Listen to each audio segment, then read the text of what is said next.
ఇంకేమి దానికోసం ఎందుకు ఎవరో కాదంటారు? కాదన్నా మీరు ఒప్పుకోకండి. పంచాయతీ అధికారం మీది. నియోజకవర్గంలో మొట్టమొదటి పెట్టింది ఇక్కడే అండర్ గ్రౌండ్ డ్రైనేజ్. దానివల్ల లేకపోతే ఇక్కడ నడలేకపోయారు, మీరు నిలబడలేకపోయారు. అండర్ గ్రౌండ్ డ్రైనేజ్ ఇలాగిచ్చి మధ్యలో అవి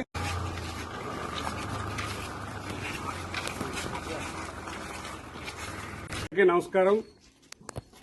చంద్రబాబు నాయుడు గారు ఎన్డీఏ ప్రభుత్వం వచ్చిన తర్వాత చంద్రబాబు నాయుడు గారు ఆ రోజు ఇచ్చిన మాట ప్రకారం ప్రతి ఒక్క పెన్షన్దారుడు కూడా 3,000 రూపాయలు, అంటే వాళ్ళు 5 సంవత్సరాలు పట్టింది 1,000 రూపాయలు పెంచడానికి. కానీ మాట ఇచ్చిన మరో నిమిషమే ఆయన బాకీతో సహా 3 నెలల ముందు నుంచి ఇస్తామని చెప్పి బాకీతో సహా తీర్చి 3,000 రూపాయలు పెట్టిన పెన్షన్ ఏమో 4,000 రూపాయలు చేసి, అలాగే వికలాంగుల పెన్షన్ ఏమో 3,000 రూపాయలు 6,000 చేసి, పేద బడుగు బలహీన వర్గాలు ఎస్సీ ఎస్టీలను ఆదుకున్న నాయకుడు ఎవరైనా ఉన్నారంటే అది నారా చంద్రబాబు నాయుడు.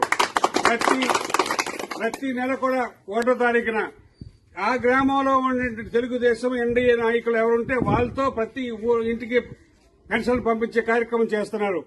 ఎందుకంటే మేమిచ్చామనే మనం చెప్పుకోవాలి. మరి ప్రభుత్వం చేసిన ఈ అభివృద్ది కార్యక్రమాలు, సంక్షేమ కార్యక్రమాలు కూడా ప్రతి ఒక్కరు కూడా జ్ఞాపకం ఉంచుకొని చంద్రబాబు నాయుడిని, ఎన్డీఏ గవర్నమెంట్ ని ఆశీర్వదించాలని మనస్ఫూర్తిగా కోరుకుంటున్నాను.